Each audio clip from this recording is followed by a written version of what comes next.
Passion Nature, avec la Fédération régionale des chasseurs des Hauts-de-France.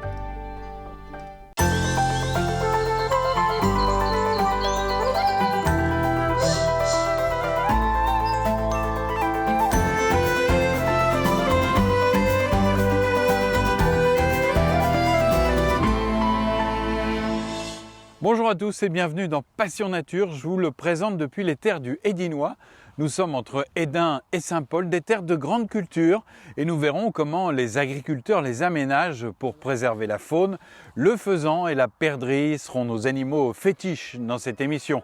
Nous visiterons un centre de sauvetage des perdrix de la Fédération des chasseurs du Pas-de-Calais, et puis nous irons aussi à l'école pour rencontrer des jeunes qui suivent une formation cynégétique. A tout de suite.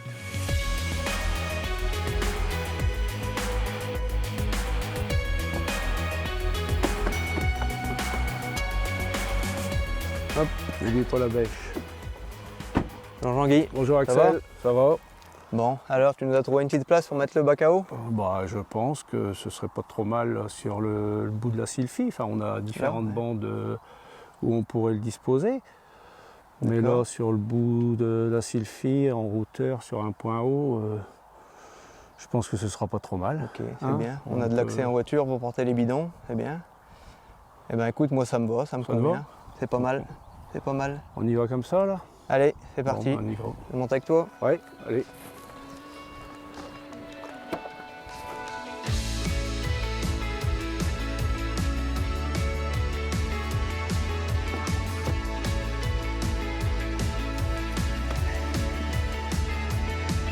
On va aller chercher l'eau et on va mettre en eau.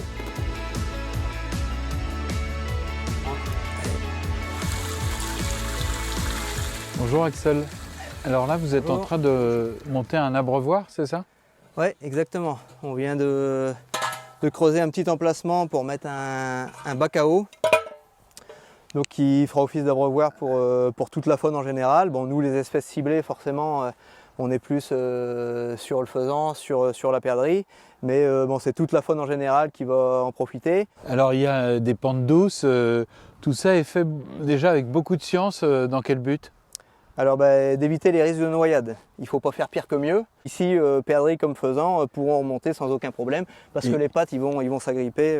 Et y compris les poussins, quoi. Faut pas que ça... Voilà, bien sûr. Parce que il est possible que dès leur plus jeune âge, les oiseaux viennent s'abreuver ici et ils vont y venir de toute façon. Ça participe, cet abreuvoir, d'un plan plus général d'aménagement des terres agricoles pour la faune. Bien sûr, alors ici on n'a pas que ça, c'est encore un petit plus qu'on va amener aujourd'hui sur le territoire. On est ici dans le Ternois, sur un territoire qui est aménagé depuis de nombreuses années par les chasseurs, mais par les chasseurs agriculteurs de la commune qui gèrent ce territoire pour la chasse. Donc vous pouvez le voir autour, on a de nombreux aménagements qu'on peut vous décrire, avec des plantations de haies, des bandes de sylphie, du switchgrass. Il y a vraiment tout un panachage ici au niveau des aménagements qui sont à réaliser. On a de l'agrainage qui est réalisé en plus sur la commune. On a bien sûr la gestion des prélèvements et là, toujours un petit peu plus, le bac à eau. On est à 300 hectares ici sur le territoire de chasse de la société de Fresnois. Donc 300 hectares et vraiment les zones aménagées représentent environ 2 hectares ici sur la commune.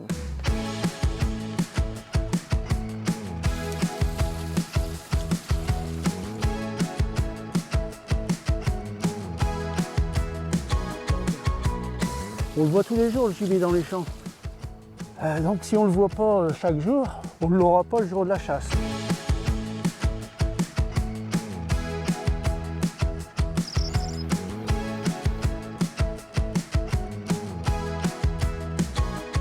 Depuis une dizaine d'années, nos effectifs de perdreaux diminuent, nos coupes diminuent, donc on aménage pour essayer de garder cette population-là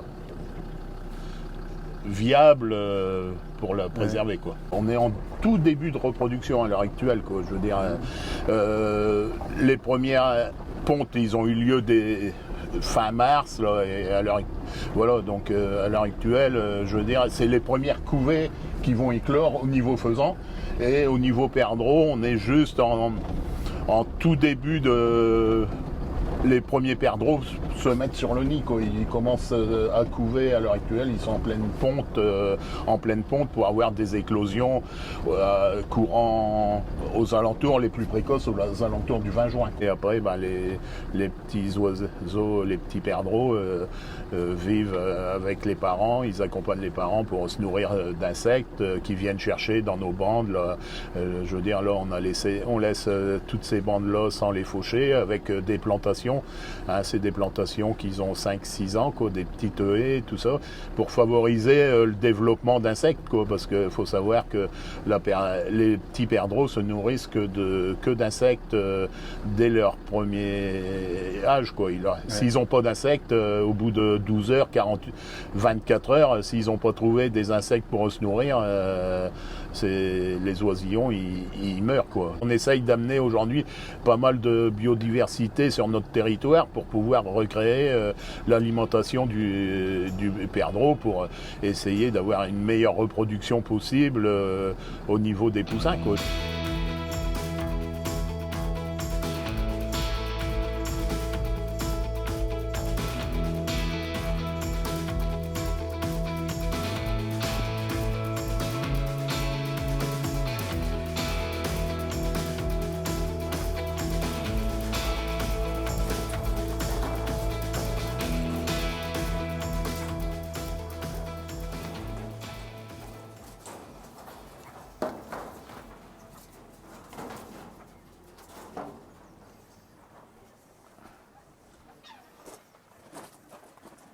Bonjour Aurélien. Bonjour. Entrez, vous allez nous faire visiter un peu ce centre de sauvetage des perdrix grises. Alors, c'est la récolte du jour? Oui, donc aujourd'hui, nous avons récupéré 108 œufs de perdrix. Vous avez quelle population dans les... Donc ici, on a 173 parquets de ponte, donc par couple. 173 couples. 173 couples. Alors, ce centre de sauvetage de la perdrix grise, il va faire tout ce que la nature n'a pas pu faire, puisque les œufs qui sont là sont des œufs qu'on vous a apportés, que les agriculteurs vous ont apportés. C'est ça, lors des récoltes, lors des fauches, l'agriculteur, s'il constate un nid, il nous appelle, on va le récupérer, on le ramène ici et on le mettra en couvaison pour éviter justement que ce nid se fasse prédater ou que les oiseaux ne viennent pas à jour. On va attendre d'avoir la quantité nécessaire pour mettre sous une poule. C'est-à-dire ? Donc sous une poule, on va mettre entre 22 et 24 œufs, tout dépend c'est comme dans de la la taille de la poule. Alors dans la nature, une perdrix, elle va avoir à peu près 20 œufs sous elle et qu'elle se mettra à couver. Donc ici, on peut monter un peu plus vu que la poule est un peu plus costaud. Dans la nature, la poule de perdrix grise, elle retourne ses œufs et vous avez un dispositif qui vous permet de tous les jours, faire la la même poule chose. va retourner ses œufs. Comme ici, les poules qui couvent. Donc nous, ici, simplement, comme parfois on laisse stocker une semaine les œufs, tous les jours, je vais venir basculer les œufs pour éviter que la membrane colle et que l'œuf serait plus bon, quoi. Ouais. Pour vraiment se rapprocher de la nature et faire exactement pareil. Elles sont au travail déjà? Oui, elles sont au travail. Donc pour l'instant, on a 12 poules qui couvent. Et Donc ici, on a les couvoirs. vous nous en montrez une? Alors, je vais vous montrer ça. Donc là, vous pouvez voir la poule qui est en route justement à couver des œufs de perdrix qui arriveront le 1er juin. Alors c'est ça, ça va durer combien de temps? Donc l'incubation des œufs de perdrix, ça dure 24 jours. 24 jours, c'est hyper précis. Ouais. Hein. Alors ça peut varier en fonction de la poule si elle s'est bien mise à couver, mais principalement 24 jours, les oiseaux sont arrivés.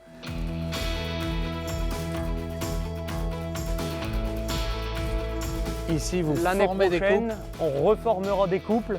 Donc Ouais. avec notre procédé de traçage où on est capable de savoir qu'il n'y aura pas de consanguinité et les remettre en couple. Et la finalité de tout ça, une fois que vous avez des couples formés, on les met où ces Donc perdrix? une fois que ces perdrix-là sont formés, on va les relâcher sur les territoires où ils ont été trouvés pour réintroduire.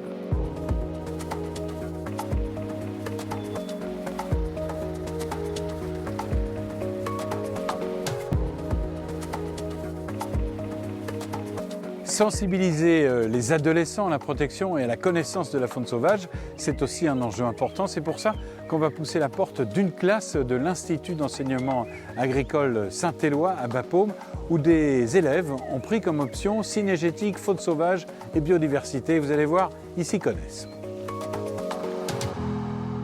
Bonjour à tous, donc aujourd'hui je vais vous présenter mon exposé de l'option cynégétique faune sauvage et biodiversité sur le sanglier. Donc dans un premier temps, je vais vous présenter le sommaire. Donc dans une première partie, on verra la biologie et le comportement de l'espèce. Donc la description, la reproduction, son alimentation, son habitat, les particularités, les indices de... Pourquoi cette espèce-là en particulier? Déjà parce que j'aime beaucoup chasser le sanglier et j'avais envie d'apprendre plein de choses aussi sur l'espèce parce que je connaissais mais vaguement et c'est vrai qu'en faisant plein de recherches et en parlant avec du monde, je me suis enrichie moi-même. Quand on connaît bien une espèce, même si on la chasse, on peut la protéger. Si on veut du gibier, il faut aussi qu'on sache en prendre soin et le préserver pour le futur aussi. Ça, c'est un sanglier qui est armé et ça, c'est un sanglier qui est miré. Donc le sanglier avec les canines supérieures et inférieures développées, donc c'est le sanglier qui est armé, donc comme je l'ai montré là. Et la pointe de ses défenses, elle dépasse l'extrémité des grès et elle se recourbe vers l'œil, donc ça, c'est le sanglier qui est miré. L'objectif, ça va être que les élèves qui, dans leur formation, sont sensibilisés à la biodiversité, etc. Ils vont avoir un mode d'action sur la nature. S'ils sont passionnés de gibier, de chasse ou ça, l'objectif c'est que on prend les enjeux cynégétiques avec les enjeux agricoles. Si on travaille tous ensemble main dans la main, ce sera plus bénéfique pour le gibier, pour la nature. Si tous les usagers de la nature se mettent ensemble, on sera plus efficace et tout le monde sera gagnant. C'est ainsi que se termine ce Passion Nature. Merci de l'avoir suivi.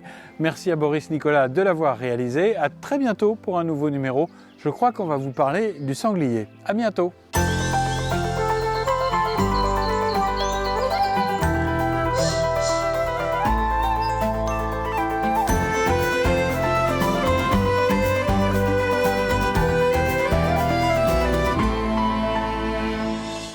Passion Nature avec la Fédération régionale des chasseurs des Hauts-de-France.